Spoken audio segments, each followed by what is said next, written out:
I stood in front of the house door, the cool autumn afternoon wind seeping through my thin jacket, making me shiver slightly. My heart was pounding, a feeling of excitement mixed with nervousness that I rarely experienced in this busy life. It had been more than 7 years since my mother last visited. It wasn't because we were emotionally distant, but simply because my mother was getting older, her health not as good as before, and the journey from the countryside to the city was long and arduous, filled with exhausting train rides and multiple transfers. My mother, Mrs. Helen Klein, 58 years old this year, often joked that, "I'm old now, traveling is such a hassle." But today she decided to come up, and I was eagerly anticipating every moment. My name is Daniel Klein, 34 years old, working as a human resources specialist at a small company. My job mainly involves handling paperwork, interviewing candidates, and sometimes resolving internal issues.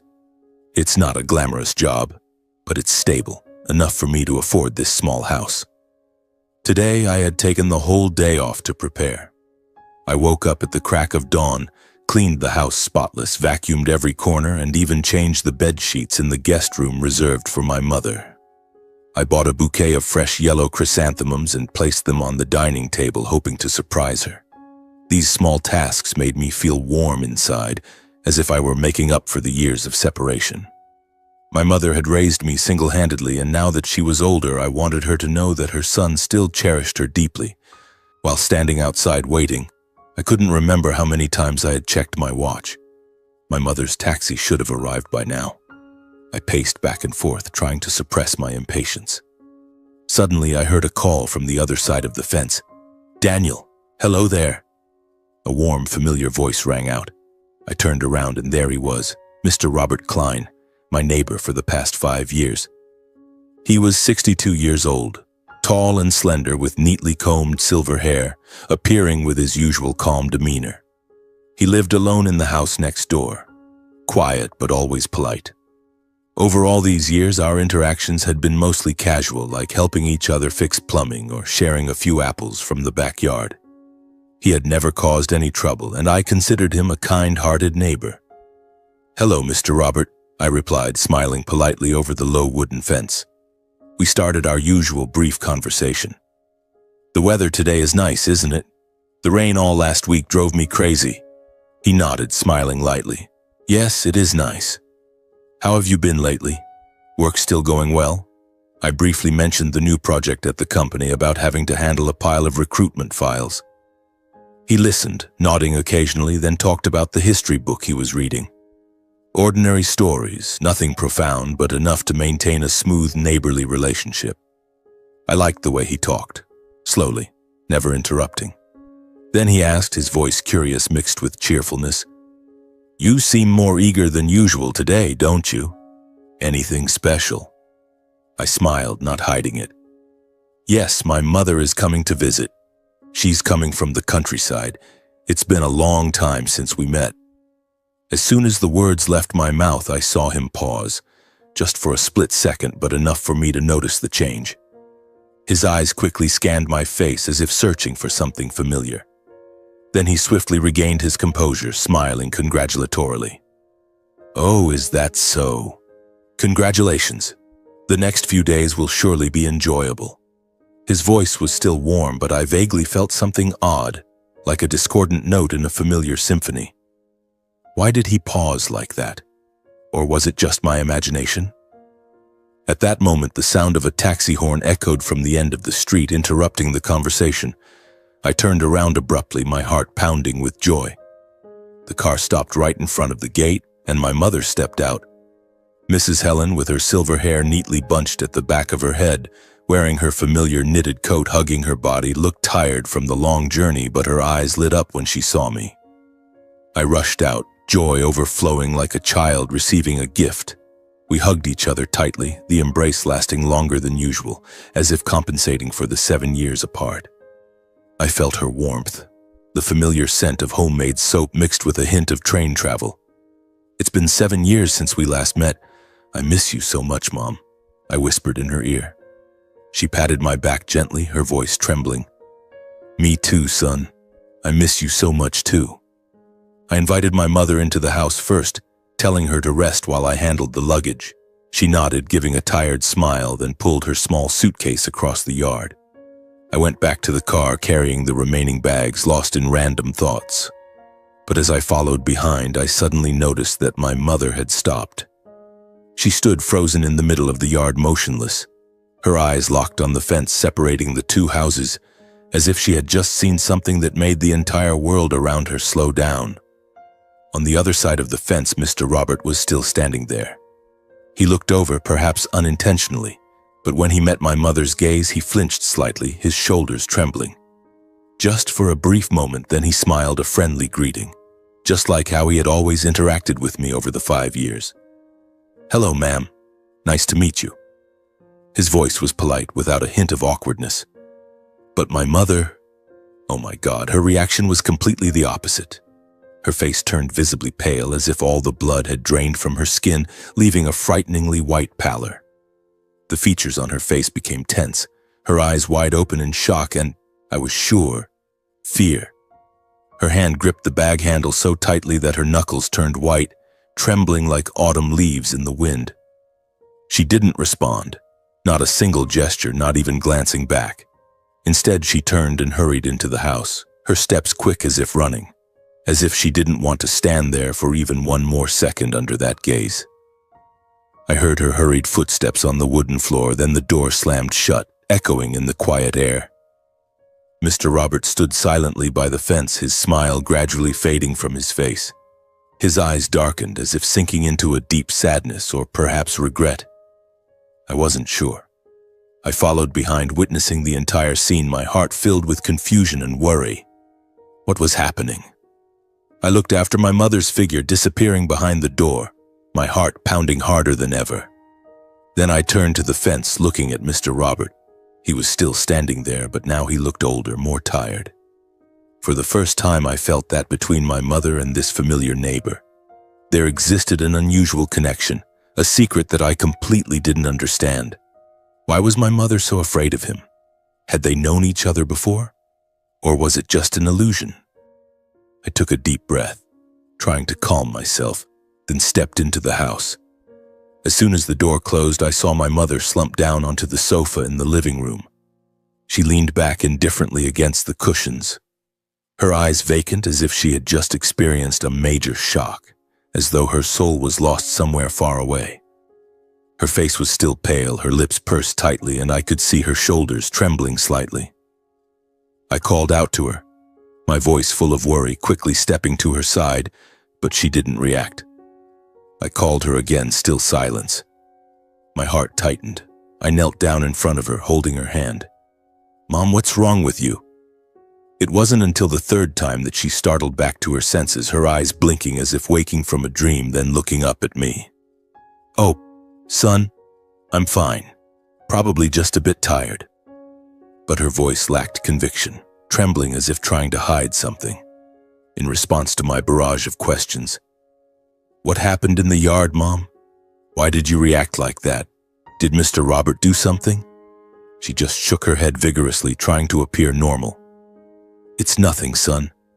I'm just tired. The trip was long." I noticed her hand was still trembling lightly under mine.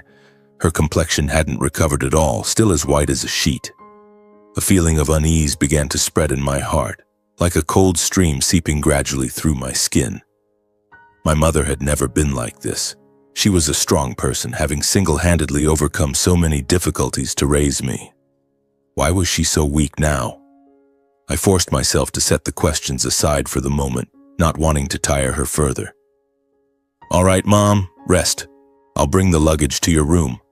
I stood up, carried the suitcase and gift bags into the bedroom. While arranging the items, putting clothes in the wardrobe, displaying gifts on the table, my mind was spinning. The image of my mother's pale face kept repeating, making me unable to concentrate. Mr. Robert. What was so scary about him? In 5 years living next door, he had never done anything strange. Or maybe Mom mistook him for someone else. I shook my head, trying to dispel the thought. But the anxiety kept growing, like a balloon inflating about to burst. When I returned to the living room, I saw my mother still sitting in the same spot, not moving. Her eyes followed me, clearly wanting to say something but hesitating, as if struggling internally. She moved her lips a few times, trembling, then stopped, turning her face away as if suppressing her emotions. I sat down beside her gently. "Mom, what do you want to say? I'll listen." After a while, she finally spoke, her voice lowered. "Son, that neighbor, what's his name?" I was surprised, but still answered straightforwardly. "Mr. Robert. He's lived next to my house for the past 5 years. Very kind, Mom. Often helps me with minor repairs." Upon hearing that, my mother immediately became tense, her back straightening like a spring, her eyes darkening ominously. She gripped the armrest tightly, as if that name had touched an old wound. I noticed that excessive reaction immediately, my heart beating faster. "Mom, what's wrong? Do you know Mr. Robert from before?" She quickly waved her hand, her voice high-pitched. "No, this is the first time I've seen him. Never met before." But right after that, she continued, her voice resolute to the point that it startled me. "But he looks very dangerous, son. I advise you absolutely not to have any more contact. If possible, cut off all ties with him as soon as possible." I was stunned by that warning, as if splashed with cold water in the face. Mom didn't know anything about him at all. "Mom, what are you saying?" "Mr. Robert is very gentle, lives discreetly, polite, has never caused any trouble for me." I tried to explain, my voice slightly trembling from surprise. "He always keeps his distance, behaves humbly. In 5 years, I've never had to be wary of him. He even helped me fix the awning when it leaked during rain." But my mother remained firm, shaking her head vigorously. "I didn't misjudge him, son. My intuition has never been wrong. Please follow my advice, even if I can't explain the reason now." Her eyes looked at me imploringly, as if begging. I saw she was tense and tired, her eyes red from trying to hold back tears. I didn't want to argue further, so I nodded in agreement to reassure her. "Yes, I promise. I'll avoid him." In my heart, I thought, Mom is only staying a few days, then everything will return to normal. But the unease had taken root, and I knew it wouldn't easily disappear. The next 3 days passed in an indescribable atmosphere. Mom tried to act as if everything was normal, asking about my work, how the company was lately, any new projects, like a mother reuniting with her son after a long time. She cooked simple family dinners like roasted chicken, mashed potatoes, boiled vegetables, and tidied the house neatly. We sat eating together at the kitchen table. Mom told familiar stories about this person and that in the countryside, about old memories. I listened, occasionally smiling in response, trying to keep the dinner light. But the more I observed, the more I realized something was off. Her cheerfulness was like a thin shell. The smile didn't reach her eyes. There were times when she was speaking and suddenly stopped, as if forgetting what she was about to say. Occasionally, her gaze unconsciously drifted to the window, where the neighboring house lay quietly behind the fence. Each time she quickly turned away, continuing the unfinished story as if no pause had occurred. I didn't ask, not because I didn't notice, but because I felt that if I spoke up, whatever Mom was trying to hold back would burst out right then. Occasionally, I caught my mother standing silently by the window, her eyes directed at the neighboring house, her face tense as if watching something.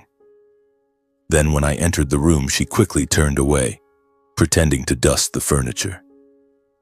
"What are you looking at, Mom?" I asked, but she shook her head. "Nothing, just admiring the trees." Throughout her stay here, my mother hardly left the house. The weather was beautiful, golden sunshine, brilliant. I invited her to stroll in the nearby park. "Mom, come for a walk with me to get some fresh air." But she always found reasons to stay. "I'm tired, you go alone, or I'll cook dinner first lest it's late." I found it strange, but didn't insist.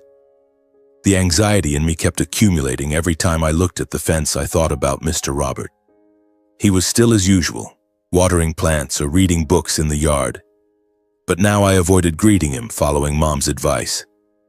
On the day of departure, Mom got up early, packing her suitcase. She repeatedly reminded me, "You must stay away from that neighbor, you hear? Don't talk. Don't interact." Her voice was unusually urgent, as if fearing that a moment of carelessness would lead to something terrible. "Mom, I promise. But why are you so worried?" She shook her head. "I just want you to be safe." I saw her off to the taxi in a confused state of mind. She hugged me, whispering, "Remember to call me often." But as the car rolled away, I stood watching the taxi fade into the distance, my heart heavy. The feeling of unease still clinging, heavy and nameless, as if I had just missed something very important that I hadn't yet realized. After my mother left, I tried to return to my daily routine. Waking up early in the morning, brewing coffee, going to work as usual. The HR office job was still hectic, with piles of recruitment files and internal meetings, enough to temporarily push aside the confusing feelings lingering in my mind. In the evenings, I cooked simple meals, watched TV, or read books, trying to brush off thoughts about my mother and Mr. Robert. "It's just Mom's intuition," I told myself, trying to convince my own heart. "She's getting older, perhaps more sensitive." But deep down, the unease still smoldered, like a small flame waiting for the wind to fan it into a blaze. I still occasionally ran into Mr. Robert, mostly over the fence or at the gate. Everything between us remained unchanged from before. Brief, polite greetings like, "Hello, nice weather today, isn't it?" Or, "You're home late from work." He was still calm, smiling politely, sharing trivial stories about his garden or the book he was reading. I tried to keep my voice normal, but every time I looked into his eyes, I remembered the sad gaze from the day my mother left. Did he know something? Or was it just my imagination? A few times, the intention to ask him about my mother's strange reaction that day flickered in my mind. Like one evening when he was watering the plants, I stopped by the fence about to open my mouth. "Sir, when my mother visited, she seemed strange upon seeing you. Do you know why?" But each time I immediately extinguished the thought. "I'm overthinking this," I told myself. "He's a good neighbor. Why drag him into family matters?" Moreover, my promise to my mother was still there, to stay away from him. I forced a smile, shifted to talking about the weather, then went back inside. But the anxiety kept building like a ticking time bomb. Every brief encounter was now filled with suspicion. He smiled, but what was hidden behind that smile? I began observing him more closely from the window, seeing him live quietly, rarely going out, sometimes sitting alone in the yard with a pensive expression. A week passed, seemingly peacefully. I called my mother every day. She shared random stories, her voice sounding more cheerful, but she still subtly reminded me, "Remember to avoid that neighbor." I laughed. "Yes, I'll follow your advice. Don't worry, Mom." Work kept me busy enough to temporarily forget, but then, on a Monday morning, everything changed abruptly. I opened the door, preparing to leave for work, and froze on the spot. Before my eyes was my mother, Mrs. Helen, standing right at the gate with her full suitcase, bags, and personal belongings, her demeanor serious, as if she had planned this carefully for a long time.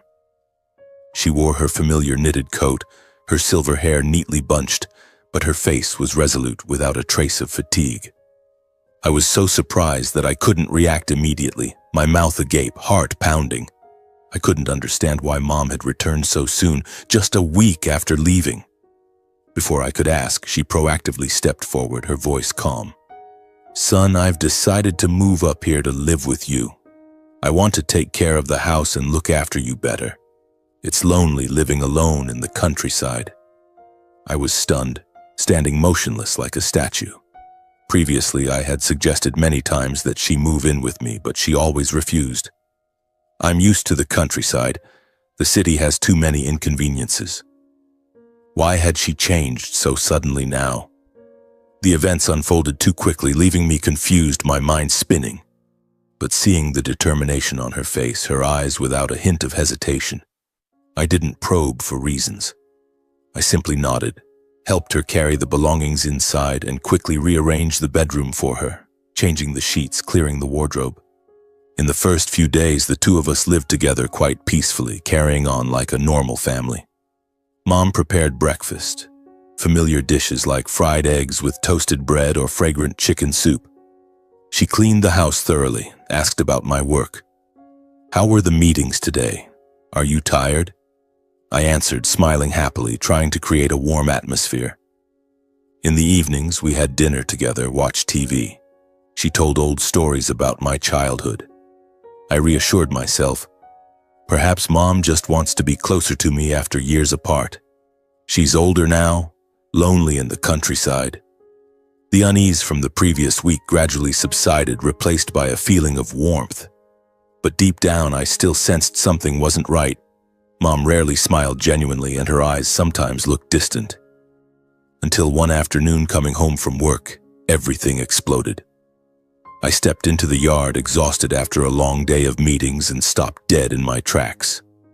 Before my eyes was a nearly 12-foot-high fence under construction, half-finished, completely blocking the boundary between the two houses. Gray concrete panels towered ominously, entirely obscuring the view to Mr. Roberts' house. Several workers were laboring busily, the hammering deafening, dust flying everywhere. I panicked and rushed into the house, unable to hide the surging worry and confusion.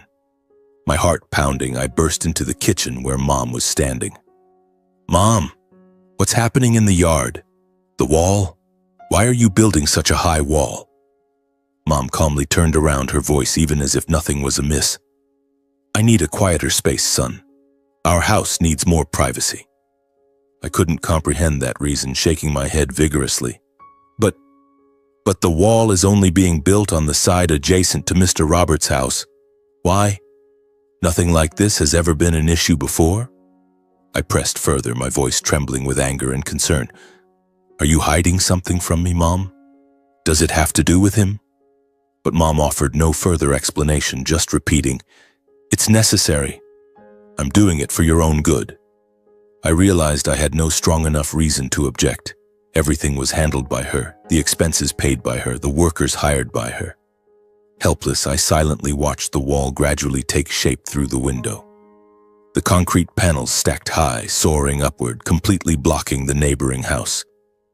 My heart was filled with tangled questions, like a knotted mess impossible to unravel.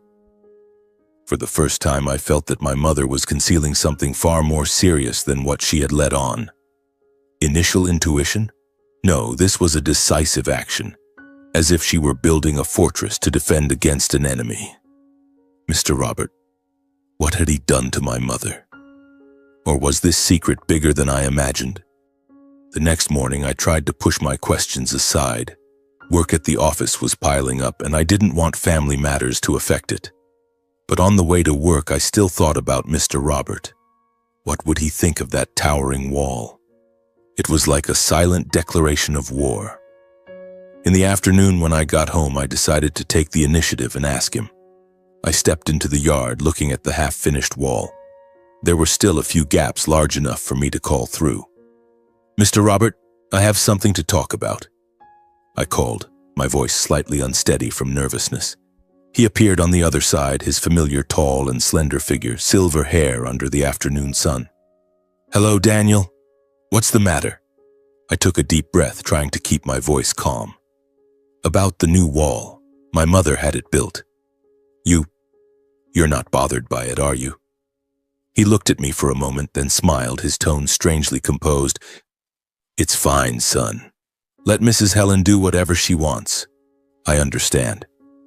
Not a word of complaint, not a hint of annoyance, just a patient smile and distant eyes. I stood there, waiting for him to say more, but he only nodded and turned away. That submissive attitude didn't reassure me. On the contrary, it made me even more confused. Why didn't he react? Anyone else would be angry, right? I went back inside, my heart full of doubts. Mr. Robert, what was he hiding? A few days after the wall was completed, my mother's actions became increasingly intense and uncontrollable. She seemed to have turned into a different person, resolute, uncompromising. Every time she encountered Mr. Robert in the yard or at the gate, she deliberately ignored him or displayed cold hostility, avoiding him as if he were an enemy. Once I saw her standing at the gate, Mr. Robert passed by and greeted her. She turned away sharply, not a word in response, her shoulders stiff. I stood nearby, embarrassed. "Mom, you shouldn't treat my neighbor like that." but she pulled me inside. "Come in, son, don't talk to him." Sometimes she even made veiled remarks, implying that he was not a decent person, making the atmosphere heavy. Like one afternoon when neighbor Mrs. Smith came over, my mother complained, "That man next door, he looks so shady. Who knows what he does alone in that house?" Mrs. Smith nodded curiously. I sat listening, my heart pounding, trying to interject, "Mom, Mr. Robert is good." But she glared at me. "You don't know." My mother began spreading less than flattering stories about Robert to the neighbors around us. Not directly, just dropping hints that he was dangerous and unpredictable. I overheard her telling the Jones couple across the street that he lived too reclusively, the type who always had something to hide. Words like that spread faster than I thought, quietly but persistently, like a bad wind through the neighborhood. Before long, I noticed people starting to look at Robert differently. The polite nods disappeared. Morning greetings became rare. Some people deliberately crossed to the other side of the street when they saw him. Once a neighbor pulled me aside and whispered, asking if Robert had any issues, saying that what my mother had told her didn't sound right at all.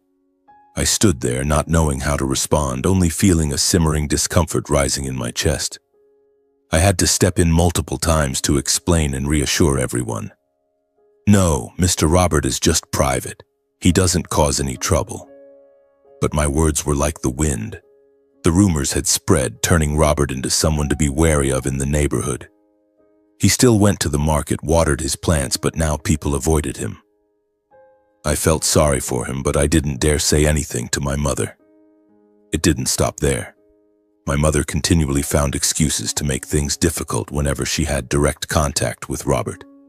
She complained about the trees in his yard overhanging into ours, even though it had never been a problem before. "Those trees are encroaching on the roots. You have to cut them down," she called over the wall, her voice sharp. Mr. Robert just nodded. "All right, I'll uproot that tree." Then she filed complaints about dog barking, even though Robert only had one small dog, a cute fluffy pup that rarely made noise. "The barking keeps me from sleeping," she told me, then sent a complaint to the homeowners association. The complaints, even civil lawsuits, were sent by Helen with a frequency that left me stunned. Every week she drafted a new one, about strange noises, about trash, even though he was a very tidy person.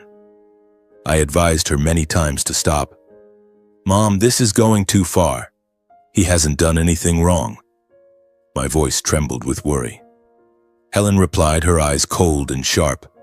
"I'm just exercising my rights, son. It's not wrong or excessive.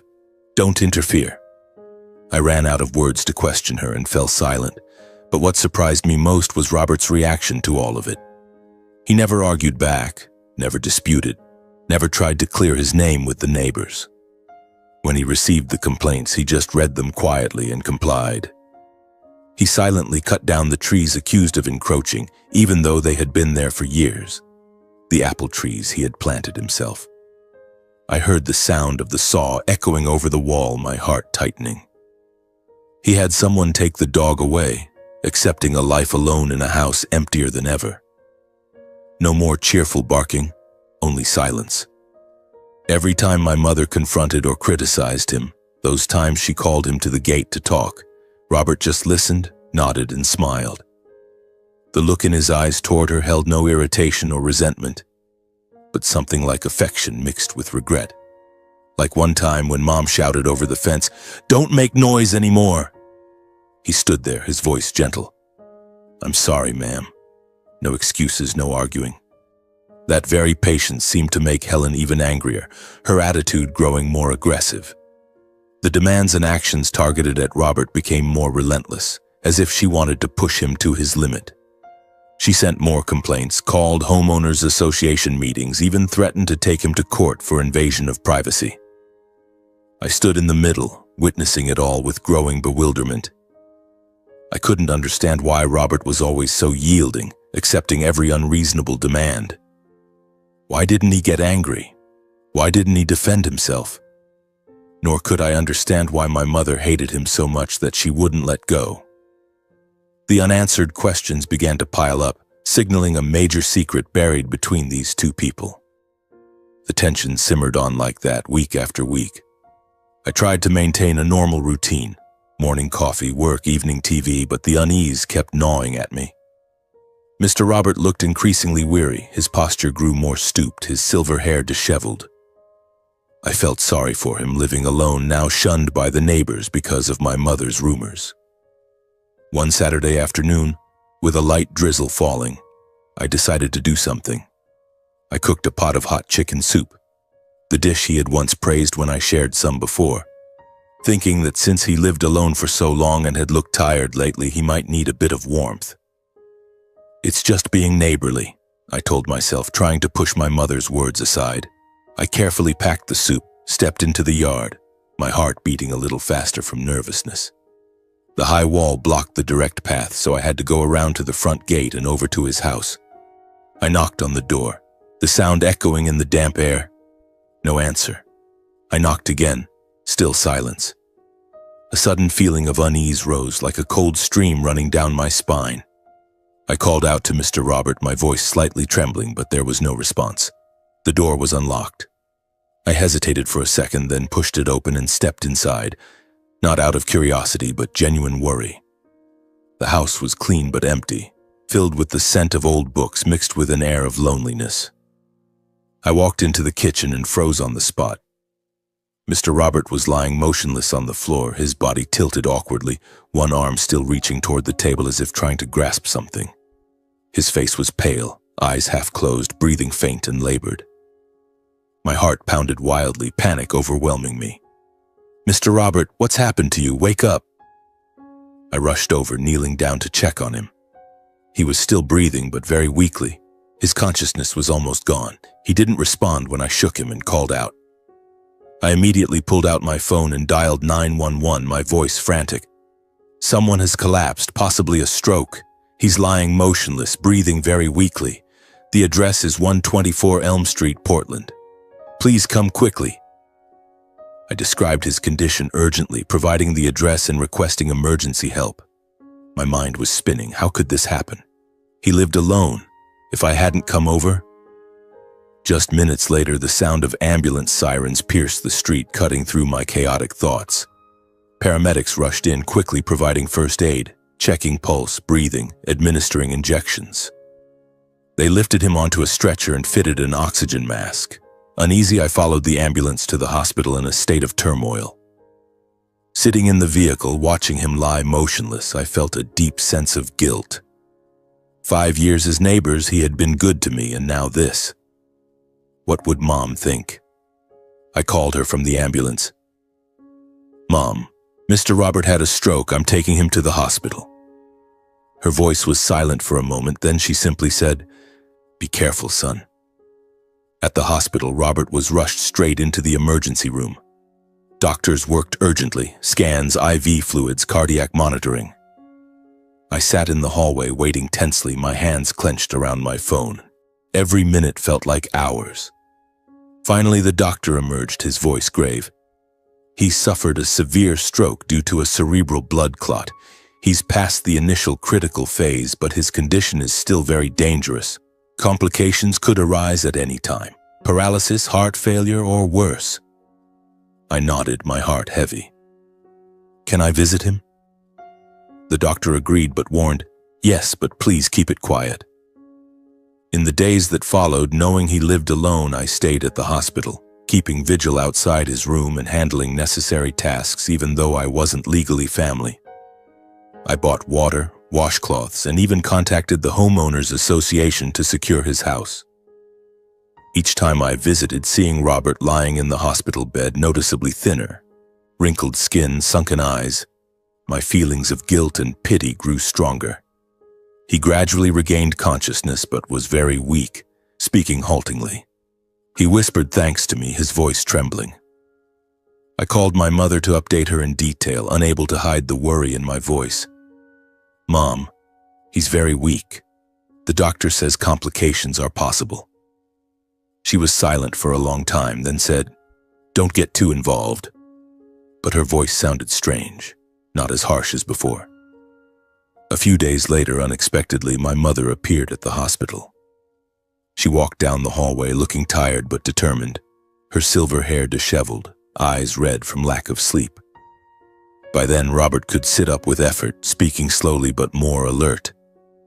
I was surprised. "Mom, what are you doing here?" She didn't answer, just looked at me and walked into the room. My mother stood at the bedside, gazing at Robert for a long time, her eyes interwoven with anger, pain, and something indefinable. Perhaps regret? She turned to me, silent for a long while as if battling internally, her hands gripping her bag strapped tightly. The atmosphere in the room was heavy, broken only by the beeping of the heart monitor. Finally, Helen let out a deep sigh, her face as if releasing a burden suppressed for many years. She sat down, her voice trembling. "Daniel, I can't hide it from you any longer. It's time you knew the truth." My heart pounded, anticipation surging. The truth about what? She looked me straight in the eyes, then turned to Robert. Robert is your biological father, the man who abandoned us when you were very young." Her words hit me like a thunderbolt. I was stunned, my mind reeling, limbs going limp. My biological father was Mr. Robert. How could that be? I looked at him, then at my mother, mouth agape, unable to speak. As my mother recounted the past abandonment, he left without a word, leaving me alone with a young child, no money, no support. Robert immediately bowed his head, his eyes avoiding mine, not daring to look directly. His face tensed, jaw clenched in undisguised remorse. His trembling hand rested on the hospital blanket, fingers weakly curling, clearly expressing helplessness and shame for what he had caused. She spoke of the years raising me alone in hardship, loneliness, and humiliation. When that man disappeared without explanation, I did every job, from laundry to street vending, just to put food on your table. Those nights crying alone, thinking about the future. Her voice choked, tears streaming down. Robert closed his eyes for a long time, as if unable to bear hearing the consequences of his departure all those years ago. A silent tear rolled down his cheek, but he didn't wipe it away, nor did he offer excuses. He simply let the torment show clearly on his aged face. The buried memories resurfaced with every word, making the hospital room heavy, the air thick and oppressive. I was overwhelmed by the truth just revealed, my mind spinning, limbs weak. I stood silently, feeling as if everything I had believed for over 30 years had collapsed in an instant. My biological father was Mr. Robert, the neighbor I had lived next to for 5 years, exchanging casual greetings, even sharing a few apples from his backyard. And he was my father? How could that be? I looked at him lying in the hospital bed, frail and weak, then turned to my mother, her face streaked with tears and exhaustion. My heart was in turmoil, torn between conflicting emotions. Heartache for the years my mother had endured alone, resentment toward him for abandoning us, and confusion about which side to take. I wanted to shout, to run out of the room, but my feet felt nailed to the floor. My mother wiped her tears, her voice trembling but resolute. "I've told you the whole truth now, Daniel. Nothing more to hide." She glanced at Mr. Robert, and he nodded faintly in confirmation, accepting whatever my reaction might be. His eyes offered no excuses. He just lay there silently, breathing weakly. She continued, "From this moment on, the decision whether to acknowledge this man as your father is entirely yours. I won't force you, son." Her words felt like yet another burden placed on my shoulders. A decision? How could I decide when everything was in such chaos? I looked at my mother, at her face deeply etched with fatigue and pain, the wrinkles around her eyes, her lips pressed tightly from years of bearing the load alone. She had sacrificed so much, raising me single-handedly without ever complaining. Then I turned to Robert lying in the hospital bed, him, my father, looking so fragile that it made my heart ache. Robert's eyes held no pleading, no pressure. They simply waited quietly, as if prepared for any outcome. He said nothing, just looked at me with profound remorse, as if saying, "Do what your heart tells you." In that moment, time seemed to stand still. I suddenly remembered my childhood growing up in absence, the days when my mother silently shouldered everything, I recalled those late afternoons when she came home after long shifts, drenched in sweat, yet still forcing a smile. "Are you hungry, son? I'll cook something quick." The late dinners, just the two of us, and the nights when she was exhausted but still pretended to be fine, reading stories to me even as her eyes stung with fatigue. I remembered the hesitant question I once asked about my father. "Where is Dad, Mom?" And how she would sadden, her voice quiet. "He's no longer with us, son." I gradually learned to swallow that question back, not wanting to see her hurt. Then I also remembered the past 5 years living next to Robert without knowing the truth, recalling his humility, his quiet nature, and the eyes that always carried a sense of remorse. The times he helped me fix plumbing, shared apples, or simply greeted me with a sad smile. Now I suddenly understood that Robert had chosen silence not out of indifference, but because he lacked the courage to face us, only wishing to live quietly near his son. He had watched me from afar, choosing the house next door to make amends in silence. Why hadn't he spoken sooner? Or was the remorse so great that he feared facing the present? Reality returned when I realized Robert's condition was still critical and could worsen at any moment. The heart monitor beeped steadily, reminding me that time waited for no one. After a long silence, I felt I had thought long and deeply enough for this irreversible decision. Anger, pain, but deep down I felt pity for him. My father.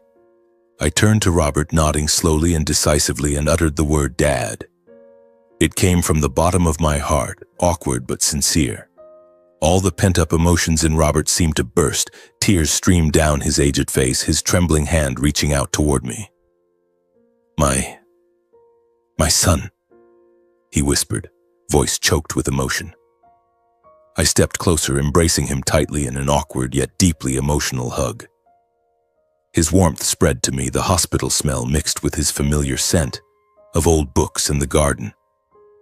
I cried, tears soaking his gown, all the years of absence flooding back. My mother stood beside us, silently turning away, her eyes red, tears falling quietly. She said nothing, just stood there, witnessing the moment she had perhaps feared for years. In the days that followed, I stayed at the hospital caring for Robert, my father, attending to every small need from meals to rest. Early in the morning, I bought nutritious porridge from a nearby shop, feeding him spoonful by spoonful. "Eat, Dad, so you can get better soon." He smiled weakly. "Thank you, son." In the evenings, I sat by the bed, telling him about my daily work, about recruitment files. He listened, his eyes lighting up. "My son is so capable, Daniel." Those moments warmed my heart, though filled with anxiety. Would he fully recover? The doctors still warned of complications. My mother also visited frequently, bringing soup and light foods, stewed chicken broth or pre-cut fruit, placing them on the table and sitting for a while. She didn't speak much to him, only asking me, "Have you eaten? I'll bring more." The three of us were together in the hospital room, not needing many words, just quiet presence. The atmosphere was no longer tense as before, but gentler, though still heavy. I often caught my mother and Robert sitting near each other, not talking, not looking at each other for long, but without the former hostility. She sat on one side of the bed, he lay there. Their eyes sometimes met briefly before looking away. Once, when I stepped out to buy water and returned, I saw her wiping his hands, her movements gentle but strained. "Mom," I called. She startled. "He's weak. I'm just helping." Seeing that scene, I clearly felt the heaviness in my heart gradually easing, even though the old wounds couldn't vanish immediately. Anger lingered, but affection was seeping in, like a cool stream in the desert. Those days in the hospital felt like living in a separate world, where past and present blended together, filled with chaotic emotions. Every morning was the same. I woke up early, bought coffee from the lobby cafe, then sat beside my father, telling him trivial stories to cheer him up. "The weather is nice today, Dad. When you're better, I'll take you for a walk in the park." He smiled weakly. "I look forward to that too. A day when we truly reunite, not in circumstances like this." Mom would come, bringing fresh fruit, cutting it and placing it on the table. Eat something, son, to keep your strength up. She didn't look at Dad for long, but she no longer turned away immediately as before. Those small moments gave me hope. Hope that our family, though late, could heal. The fragile happiness after acknowledging my father had barely settled when just 5 days later, Robert's condition suddenly worsened due to complications from the previous stroke. The doctors had warned us, but when it happened, I was still unprepared. That morning, a light rain drizzled outside the hospital window, the damp air seeping into the room. I sat by the bedside as usual, holding Dad's hand, clearly feeling him weaken little by little. His skin grew colder, his breathing labored, the heart monitor beeping irregularly. "Dad, what's wrong?" I asked, my voice trembling with worry. He opened his eyes, more alert than usual, holding my hand for a long time, gripping tightly enough that I could feel his final strength. "Daniel, listen to me. Take care of your mother. I'm proud of you." His words were brief but full of parting advice, as if he had prepared for this moment. I nodded, tears stinging my eyes. "Don't say that, Dad. You'll get better." But before I could call the doctor, Robert took his last breath right in my arms. He squeezed my hand one final time, then relaxed, his eyes closing peacefully. I froze, holding him tightly as all the pent-up emotions burst forth. Tears streamed down, but I didn't cry out loud, just choked sobs. My father, the man I had just reclaimed, had passed away right before my eyes. My heart ached as if being cut, filled with anxiety and despair. Why so soon? We had only just reunited, only begun to make amends. I held him, whispering, "Dad, don't leave me behind." The monitor's beep turned into a long tone, signaling cardiac arrest. Nurses rushed in, the doctor checked, but I knew. Dad was gone. My mother arrived shortly after, rushing to the hospital following my frantic call. She stood at the door, looking at Robert, who had breathed his last, her face turning pale. I thought she would be angry or perhaps relieved that the man she hated was gone. But no, there was no relief in her. Only an emptiness that could never be filled. She stood still, hands clenched tightly, eyes fixed on him with a complex expression, anger, regret, and sorrow. I called out to her, my voice faltering. She stepped forward, hugging me, but without tears. "I'm here with you. You don't have to bear this alone." Her voice was calm, but I could feel her trembling. After Robert's passing, the hospital briefly informed us that they needed to verify legal next of kin to complete the procedures. The doctor called me into his office, his tone professional. "In the records, Mr. Robert was once married and had a child, but the contact information is outdated. Do you know anyone?" I was stunned by the surprise, my mind reeling. Did my father have another family? I shook my head. "No, I don't know." Mom stood beside me, falling completely silent, her face no longer angry but filled with emptiness and bitterness, as if she finally realized that her pain over the years had never been the only story. She gripped my hand tighter but said nothing. We left the hospital in silence, hearts filled with anxiety. What other secrets were there? Not wanting to waste more time, I returned to Dad's house, a place already empty that now felt even more silent. Stepping inside, the scent of old books in the garden lingered, but the atmosphere was cold, as if his soul had departed. I sat down in the chair, sighed deeply, then began searching the house for any clues about the rest of Robert's life. I opened drawers, rummaging through old papers, bills, letters. In the nightstand drawer, I found an old family photo of Robert standing next to a woman and a young boy. He was smiling brightly, arm around the woman's shoulders, the boy looking about 10 years old. My heart pounded. Who were they? On the back of the photo was a handwritten phone number. I guessed it belonged to the woman in the picture. I stood there for a long time before dialing, my hands shaking, then telling myself I had no other choice. I needed the full truth. The call was brief but heavy. It rang a few times, then a middle-aged woman's voice answered. "Who is this?" I took a deep breath. "Hello, ma'am. I'm Daniel Klein, son of Robert Klein. He passed away this morning." The other end went silent, only heavy breathing audible. Then she said, "I'm Linda, his wife."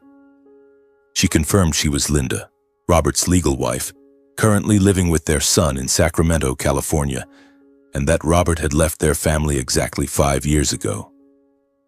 He abandoned us without explanation, just like with Mrs. Helen, right? She asked, her voice full of bitterness. I was stunned. How do you know my mother? She sighed. He told me about her and you in the early years of our marriage. I never expected that you would call me. The call ended, but my heart felt heavier. My father had 2 families. He abandoned both. Before leaving the house, I accidentally discovered a carefully clipped stack of papers in the drawer. Inside were DNA test results bearing my name and Robert's. Positive, proving he was my biological father. I took the papers with me, realizing my father had quietly prepared for this truth beforehand, perhaps intending to reveal it but never getting the chance. My hands trembled, tears falling. Why did he hide it? Why live next to me without acknowledging it? I returned home, heart filled with anxiety and pain. Mom was waiting. I told her everything. She was silent, then cried, I never imagined he had another family. We hugged, but the atmosphere was heavier than ever. Robert's funeral was held at the local church, where he had lived and passed away in his final years.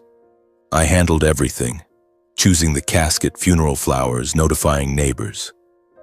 The mood was somber, with a light drizzle falling. Linda and her son Evan flew from Sacramento to attend, appearing before Daniel and Helen for the first time. I picked them up at the airport. The atmosphere among us was awkward and heavy. Linda looked about 55, slender, her eyes red as if she had just finished crying. Evan was around 28, tall, with a build very similar to our father's, but his eyes were full of wariness and suspicion when looking at me. Thank you for calling to inform us, Linda said, her voice cold. The funeral proceeded in a heavy and distant atmosphere. Daniel and Helen attended as close neighbors, quietly handling local arrangements, setting up chairs, distributing programs. Linda and Evan couldn't help but be suspicious of our attentiveness, their gazes lingering longer than usual on us, as if wondering, who are they really? But no one asked or questioned directly.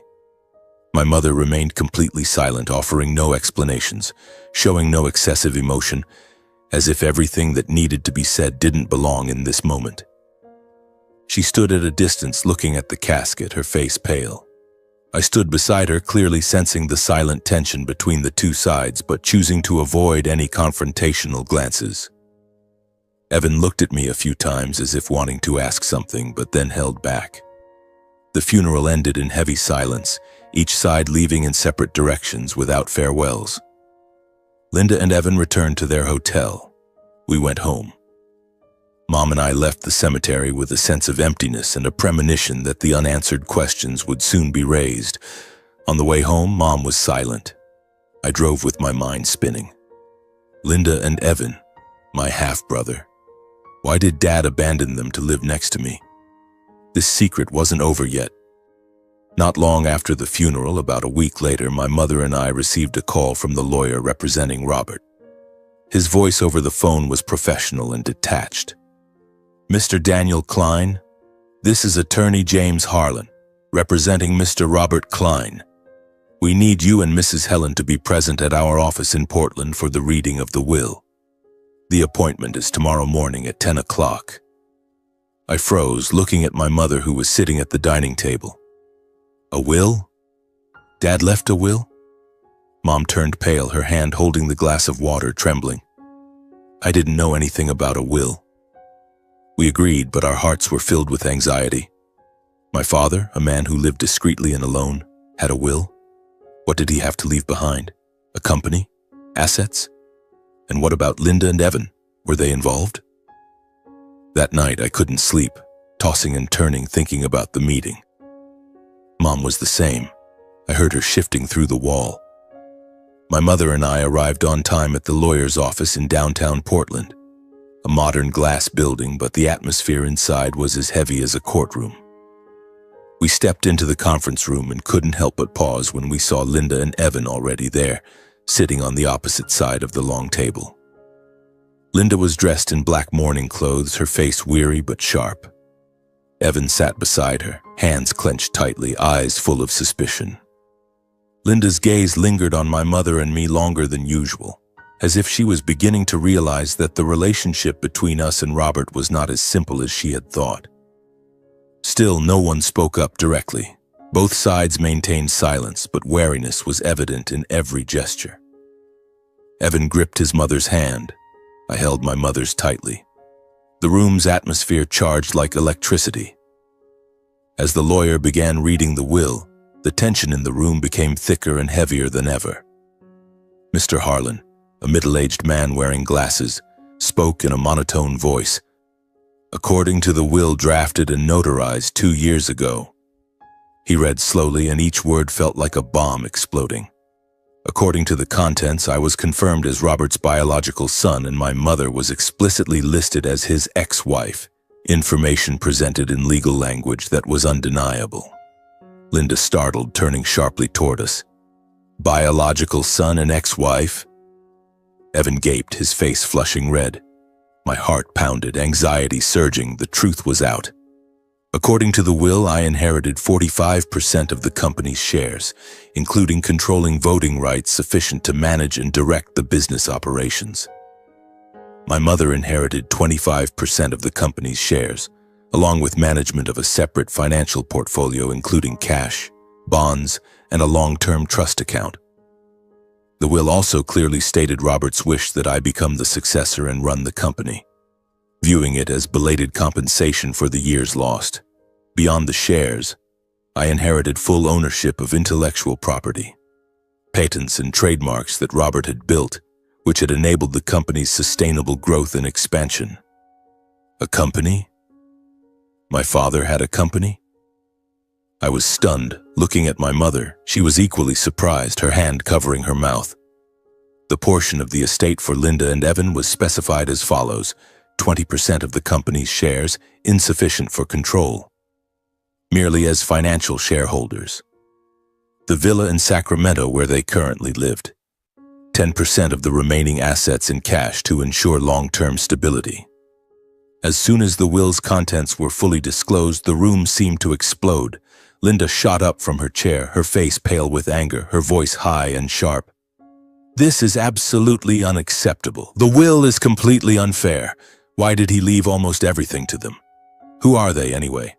On what legal basis? She pointed directly at us, her eyes bloodshot. Evan stood up too, jaw clenched, his gaze fixed on me. You say you're his son? He said, voice trembling but aggressive. Then what about all those years? We lived with Dad, what about you? I swallowed hard, trying to keep my voice calm. I didn't know of his existence until a few weeks ago. I had no idea who I was in his life. Evan let out a bitter laugh. How convenient. You knew nothing, and now you control everything. Linda turned to the lawyer, her voice nearly breaking into sobs. Are you sure my husband was of sound mind when he signed these papers? Or did someone influence him? The lawyer adjusted the files in front of him, responding briefly that the will was drafted when Robert was fully competent, with independent witnesses and proper notarization. Linda fell silent for a moment, then looked directly at my mother. Did you know he had another family? My mother finally spoke, her voice low and restrained. I only learned the truth when he was about to pass. The room quieted for a brief beat, enough for everyone to understand that the pain didn't belong to just one side.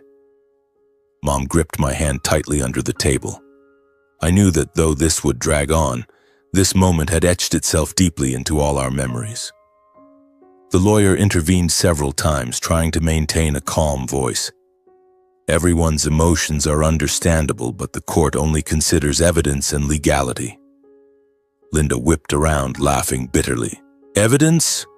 What about the years we lived with him? Doesn't that count as evidence? Evan looked straight at me, his voice lowered but icy. Do you know what it feels like to be abandoned? Or did you only learn about it when you got chosen? I wanted to say something, but my throat tightened. I just shook my head honestly. I was never chosen. I only just found out who I was. Linda shook her head repeatedly, tears welling up. It's too late. Everything is too late. The lawyer closed the file folder, his voice decisive. If there's nothing more, today's session ends here. Linda gripped Evan's hand tightly, pulling him to his feet. Before leaving, she turned back one last time, her eyes full of resentment. We won't let this end like this. The door slammed shut, leaving the room in silence, and I sat there, realizing that the will just read hadn't only divided assets, it had torn another family further apart. The conference room fell silent, broken only by heavy breathing. My mother and I stayed a little longer, neither saying a word to the other. The lawyer handed over documents. Here are the copies. The company is in the suburbs of Portland, specializing in software technology. I nodded mechanically, but my mind was in turmoil. On the way home, I clearly felt that the pain that hadn't yet subsided was now replaced by the weight of responsibility and the impending consequences. A company? Controlling rights? Would Linda sue? My heart pounded, anxiety surging. We returned home in silence, the rain falling heavier. I drove slowly, my mind reeling from the numbers and legal terms I had just heard: 45% shares, voting rights, patents. My father, Mr. Robert, a man who lived so discreetly that I thought he only had a small house and a few old books, turned out to own a valuable technology company. He had built it during the years he abandoned us and now left it behind as belated compensation. But what kind of compensation was it when it only caused more pain? When we got home, my mother went into her bedroom without dinner, the door closing gently but echoing like a whisper full of unease. I sat alone in the kitchen, staring at a cup of cold coffee, my heart filled with worry. Linda and Evan, they wouldn't let us be. I knew that for sure. In the days that followed, life felt suspended. I returned to work, but my mind couldn't focus. Colleagues asked, "You look tired, Daniel. Is something wrong with the family?" I forced a smile. "I'm fine, just some family matters." But inside I was waiting for a call from the lawyer, waiting for news from Linda. Mom was the same, speaking less, sitting by the window gazing at the high wall she had once built, her face pensive. "What are you thinking about, Mom?" I asked one evening as we ate dinner in silence. She shook her head. "I don't know what to do with that money. It's like a curse." Her words silenced me. The will had left us the majority, but it was also like a time bomb, waiting to be triggered from the other side. I looked up the company, a small enterprise specializing in cybersecurity software worth several $1 million with exclusive patents. Dad had built it quietly, keeping it hidden from everyone. Why didn't he tell us? Why leave this burden behind? A week after the will reading, the official lawsuit from Linda and Evan arrived by mail. I opened the envelope and read the dry legal lines. A request for the court to review the will's validity and inheritance rights, alleging it was influenced by external factors and unfairness. I wasn't surprised. I understood this confrontation was inevitable, just a matter of sooner or later. Linda and Evan had lost their father, their husband, and now most of the estate. They had every right to be angry. I called Attorney Harlan immediately. "They've sued us." He remained calm. "We'll prepare. The will is solid." Mom read the complaint, her face paling. I don't want to fight, son." But we had no choice. We had to face it. The trial was held at the Portland courthouse, an old dignified building, but the atmosphere inside was as tense as a crime drama. We sat on one side, Linda and Evan on the other, lawyers from both sides ready. The lawyer representing Robert, Mr. Harlan, confirmed that the will was drafted when he was fully competent and voluntary. He presented medical confirmation of mental health. Legal documents were submitted, including the DNA test results verifying I was Robert's biological son, conducted before his death. Harlan held up the papers. "This is irrefutable scientific evidence." Linda and her lawyer countered, "The will is unfair. He was influenced by his first son, abandoning his legal family." She recounted the 5 years Dad left, her voice trembling with pain. Linda's arguments gradually lost weight against the clear and valid evidence. Harlan refuted each point. No evidence of influence. The will was voluntary. The judge listened, taking notes. I sat beside Mom, hands clenched tightly, anxiously following along. Evan glanced at me a few times, his eyes full of resentment. Mom remained silent, her face pale. Finally, the court upheld the will's validity, recognizing my and Mom's inheritance rights. The will is legal. No grounds for invalidation. The judge's words rang out, but no one applauded. Linda cried. Evan slammed the table. We won, but why did it feel so heavy? My mother and I left the courtroom in silence, feeling no joy or victory, just an indescribable emptiness. On the way home, Mom whispered, "We won. But why does it feel so sad, son?" I shook my head. "Because we're taking from them, Mom." Back home, we sat for a while without eating or drinking. The anxiety eased, but remorse rose. A few days later, when things had temporarily calmed, the media briefly reported on the inheritance dispute. Mom took the initiative to talk to me about the inherited assets. She sat at the kitchen table, her voice serious. "Daniel, I've thought a lot about the will. I want to redistribute a portion to Linda and Evan." I listened, my heart lightening. She continued, "No matter how painful it was, they weren't the ones who made the mistakes in the past. Your father was wrong, not them." I listened and agreed immediately because I didn't want to build my life on others' losses. "I agree, Mom. We'll make it fairer." The two of us proactively arranged to meet Linda and Evan. I called, my voice hesitant. "Mrs. Linda, we'd like to meet to talk." She hesitated but agreed. The meeting was at a neutral cafe in Portland. The initial atmosphere was tense.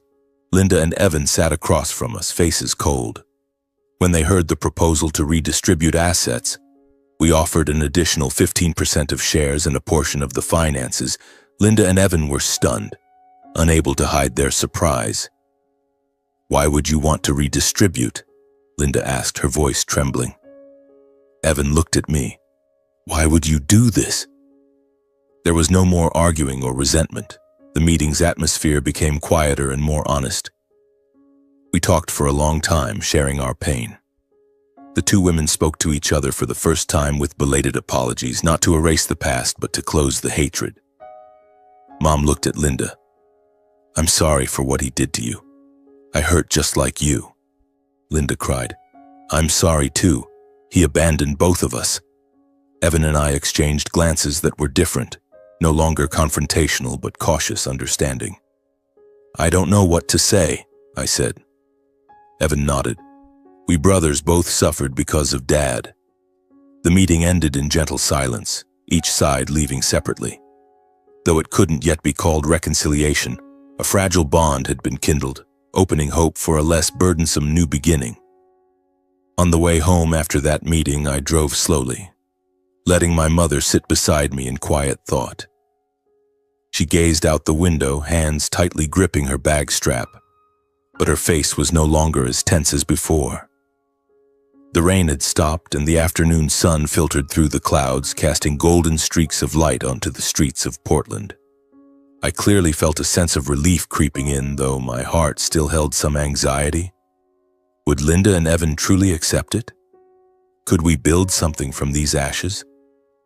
When we got home, my mother smiled, a rare one. "Today was better than I thought, son." I nodded and hugged her.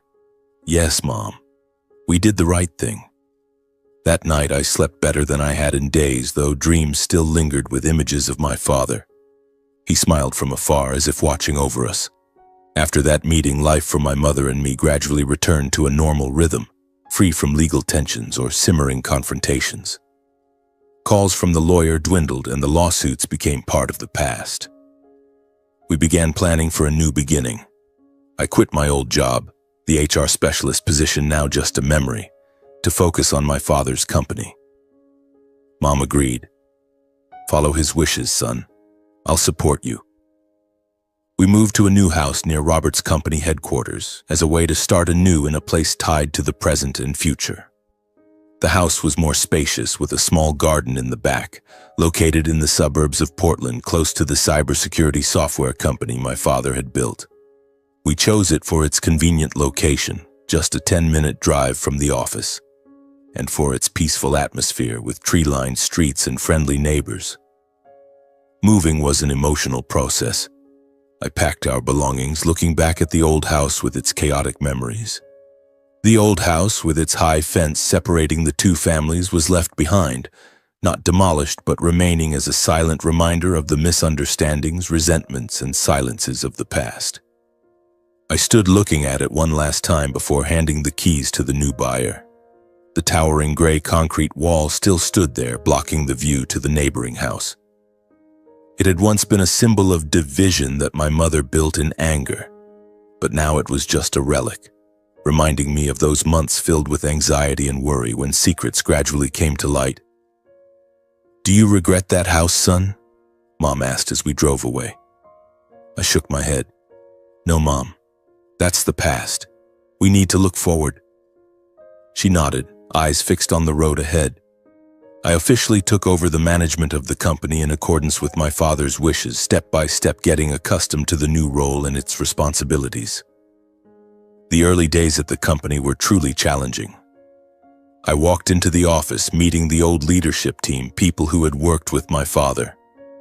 "So this is what young Daniel looks like? Mr. Robert mentioned you," the technical director said, voice surprised. I sat in meetings, listening to revenue reports and product development plans. The company specialized in cybersecurity software with exclusive patents on data encryption, my father's legacy. I didn't know much about technology, but I learned quickly, reading documents day and night, seeking input from employees. Anxiety surged in those first days. Can I really shoulder this role? This is a multi-million-dollar company and I'm just an HR specialist. But gradually I adapted, signing new contracts, meeting partners, feeling the weight, but also the excitement. I didn't work alone. I had Evan's support, and the two of us slowly built a partnership based on respect and shared goals. After the asset redistribution meeting, Evan called me. "Bro, I've been thinking about the company. I have software experience. Can I help you?" I was surprised but agreed immediately. "Come here. Let's do it together." Evan flew up from California and began joining meetings with me. He offered ideas, sharing technical insights that I lacked. At first, things were awkward. He hadn't fully let go of his anger, and I carried an indescribable sense of guilt. But over time, we talked more, not just in meetings, but during after-hours chats. Evan handled technical aspects. I managed strategy, a perfect combination. The company grew steadily and thrived, not through possessive ambition, but through joint effort and the transparency I always believed in.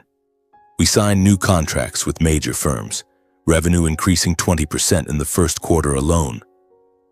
My mother stepped back, not deeply involving herself in business matters, instead focusing on her own emotional well-being.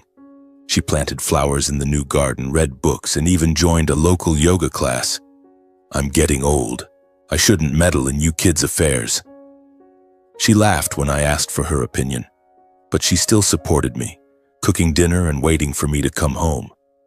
"How's the company, son?" I told her, and she listened, eyes bright.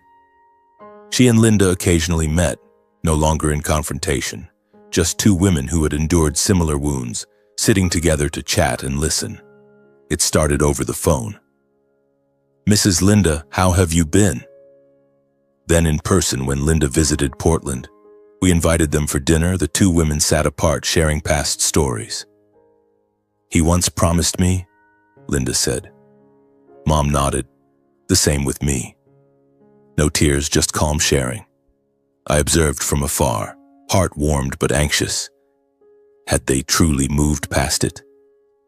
The relationship between the two families gradually became more natural, unforced, without needing labels. No more lawsuits or resentment, just occasional check-in calls. On weekends, the two households often met for dinner. The atmosphere simple and peaceful, without the former distance. The first time at our house, we ate Mom's cooking, roast meat and salad. Linda complimented, "Mrs. Helen's cooking is wonderful. It's delicious." Evan and I talked work. The mothers chatted casually. No loud laughter, but cozy. The next time at a hotel when they visited, we ate seafood and shared old photos. I watched the two mothers converse, realizing the serenity on their faces was something they had paid dearly for over many years. They had once indirectly hated each other through my father. Now they sat together, listening like old friends. Looking back on the journey, I understood that no matter how painful the truth, it must be faced, for only then can resentment passed from one generation to the next be ended. Those months of anxiety from Mom's visit, the wall, the stroke, the will, the lawsuit, now felt like a long film. I sat alone in the company office looking at Dad's photo on the desk, reflecting. I realized that the mistakes of those who came before don't have to become burdens for those left behind if people have the courage to choose forgiveness. My father was wrong, but I chose to forgive, to share. For me, the greatest asset wasn't in the shares or management rights, but in not letting the past define who I am. I was grateful for life, not because all wounds had healed, but because those involved had learned to live with them. One weekend evening, we met again, sharing dinner, talking and laughing without the former awkwardness. Not perfect, but enough. The future still held many unknowns, but this time I believed we would be okay.